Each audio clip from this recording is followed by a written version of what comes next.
Song गीहुन एक middle age आदमी है जो अपनी माँ के साथ एक छोटे से घर में रहता है। गीहुन कर्ज में डूबा हुआ है और जुए की लत के कारण उसकी आर्थिक हालत बहुत ही खराब है। एक दिन ब्रेकफास्ट के टाइम उसकी माँ उसे कुछ पैसे देती है ताकि वो अपनी बेटी गायों को बर्थडे डिनर करा सके। गीहुन की एक्स वाइफ अब एक अमीर आदमी से शादी कर चुकी है और गायों से मिलने नहीं देती, इसलिए वो उसे देखने को लेकर बहुत एक्साइटेड है।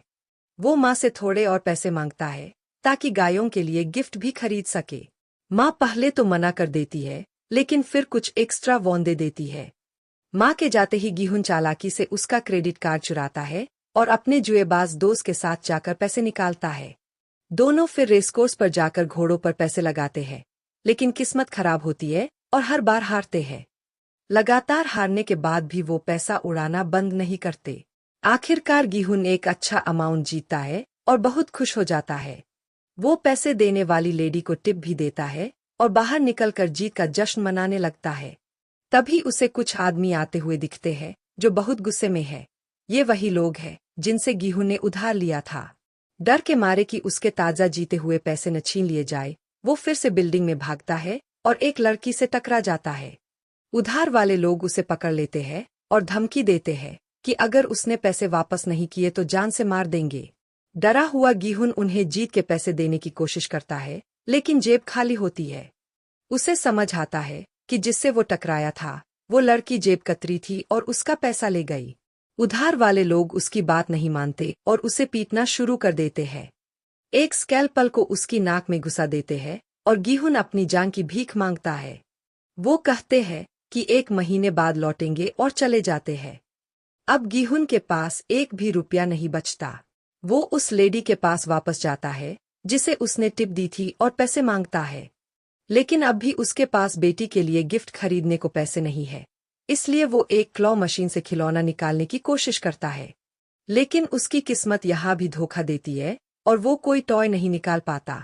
तभी एक छोटा बच्चा उसकी मदद करता है और एक ब्लैक गिफ्ट बॉक्स निकालता है। वो लोग इस छोटी जीत का जश्न मनाते हैं और गीहुन बच्चे को थैंक्स कहकर चला जाता है। वो अपनी बेटी को एक तोक बोक की स्टॉल पर ले जाता है और दोनों खाना एंजॉय करते हैं। गायोंग उसके चेहरे पर चोटें और कट देखती है, लेकिन गीहुन कहता है कि ये सब मच्छर के काटने हैं। वो बिना देखे उसे गिफ्ट बॉक्स दे देता है। गायोंग चौंक जाती है जब अंदर से एक गन के शेप वाला लाइटर निकलता है।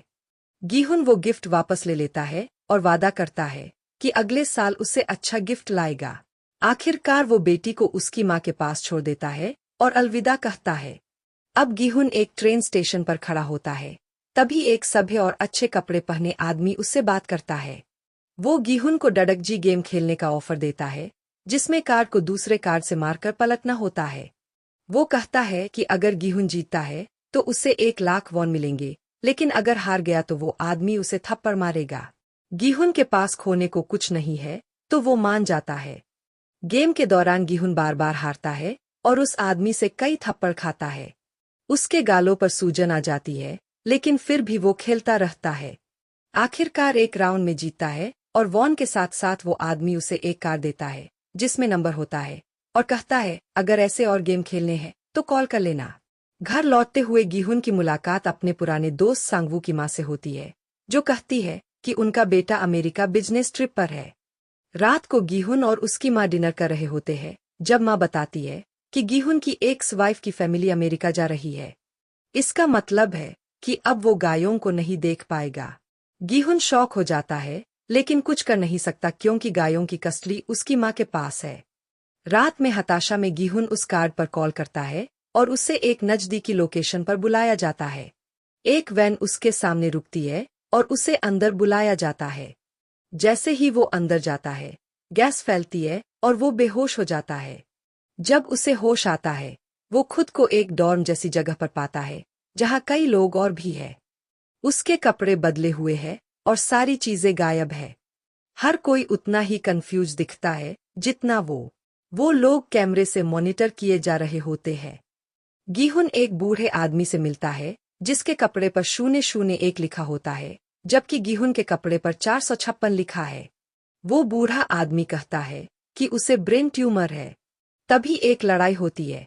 वो लड़की जिसने कल गीहुन की पॉकेट मारी थी, वो एक गैंगस्टर जैसे आदमी से झगड़ रही होती है। गीहुन बीच में आता है और लड़की से कहता है कि उसके पैसे वापस करे। तभी रेड सूट और मास्क पहने स्टाफ वाले अंदर आते हैं और सबको बताते हैं कि उन्हें 6 गेम खेलने होंगे। जो सभी गेम जीत जाएगा उसे बहुत बड़ी इनामी राशि मिलेगी। एक प्लेयर सांगवू भी होता है जो गीहुन का बचपन का दोस्त है। वो वही सांगवू है जिसके बारे में उसकी माँ ने कहा था कि वो अमेरिका में है, लेकिन असल में वो पुलिस को धोखा दे रहा है। जल्द ही एक गोल बॉल जैसी चीज छत से लटकाई जाती है जिसमें गेम जीतने पर पैसे डाले जाएंगे। हर कोई कंफ्यूज है, लेकिन गेम खेलने को राजी हो जाता है। उन्हें एक रूल बुक साइन करनी होती है जिसमें 3 रूल्स होते हैं। गेम शुरू होने के बाद कोई प्लेयर गेम नहीं छोड़ सकता। जो प्लेयर खेलने से मना करेगा उसे एलिमिनेट कर दिया जाएगा। अगर बहुमत तय करता है कि गेम बंद किया जाए तो गेम बंद हो सकता है।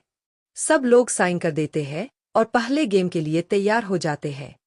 रूम के बाहर एक भूल भुलैया जैसी हॉलवे होती है।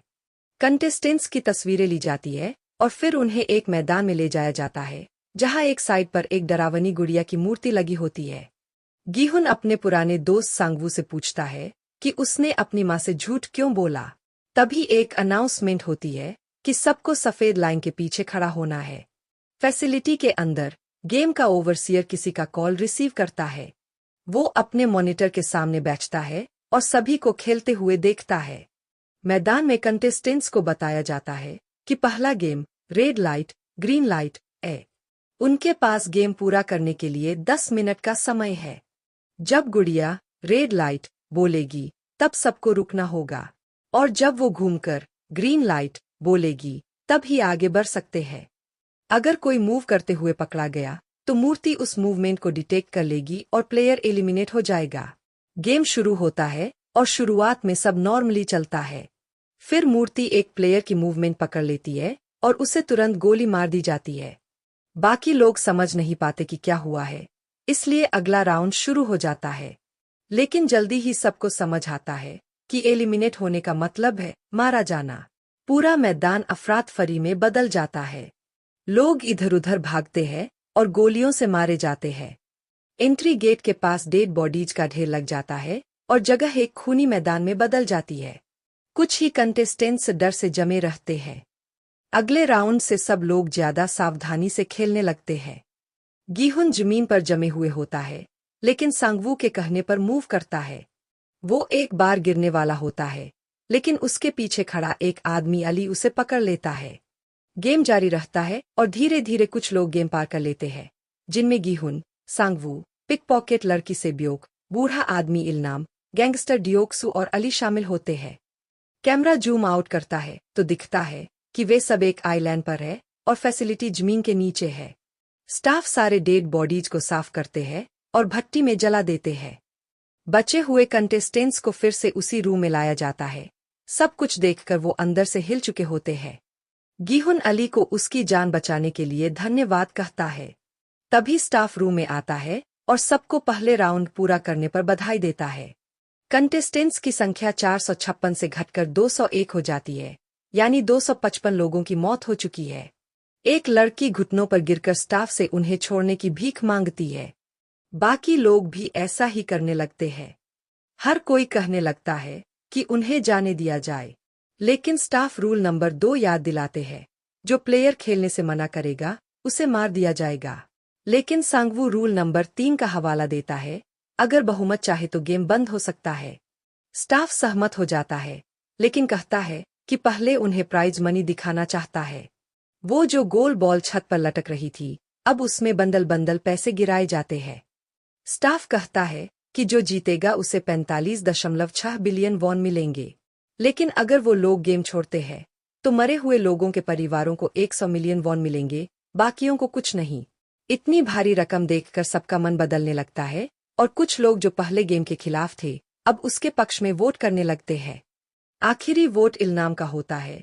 वो वोट देता है कि गेम बंद हो जाए।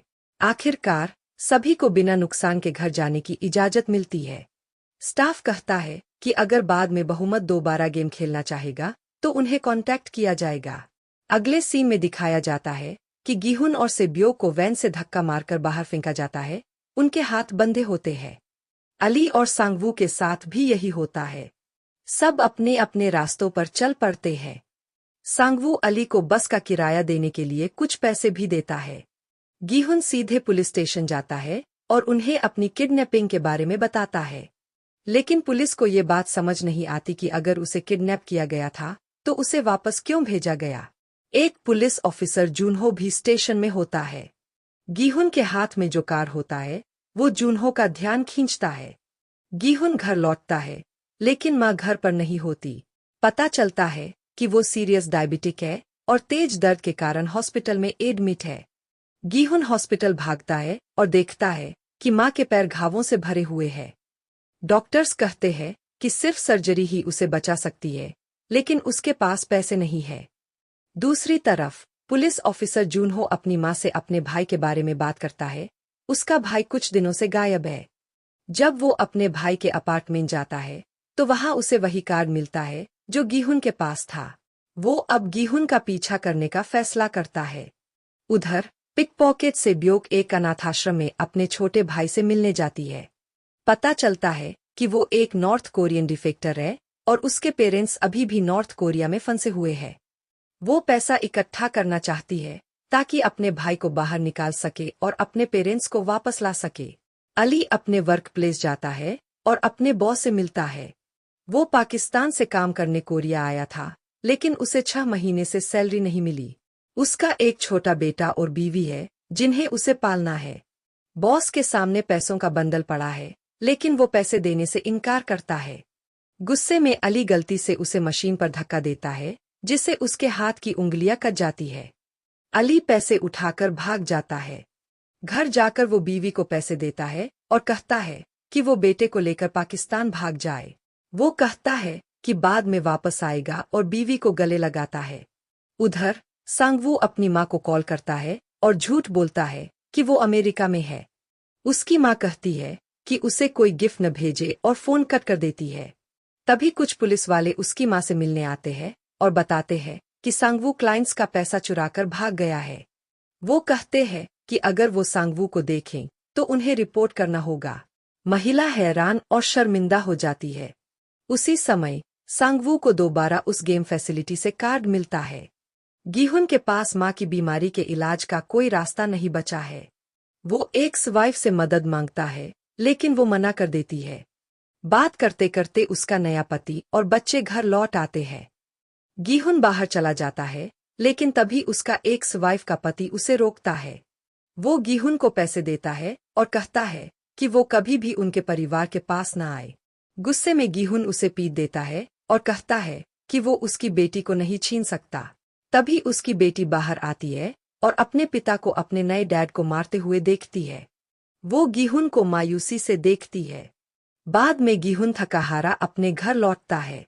पुलिस ऑफिसर जूनहो बाहर उसका इंतजार कर रहा होता है। वो गीहुन से कार्ड के बारे में पूछता है, लेकिन गीहुन कहता है कि वो नशे में था जब उसने पुलिस रिपोर्ट दी थी। अब उसने दोबारा उस जगह जाने का फैसला किया है और वो पुलिस से किसी तरह की मुसीबत नहीं चाहता। जूनहो उसे मनाने की कोशिश करता है, लेकिन गीहुन कुछ नहीं बताता। घर के अंदर जाते हुए उसे दरवाजे पर कार्ड चिपका हुआ मिलता है। वो नंबर पर कॉल करता है और दोबारा पिकअप होने जाता है। उसी तरह सांगवू, इलनाम, डियोक्सू, सेब्योक और अली भी वापस गेम खेलने का फैसला करते हैं।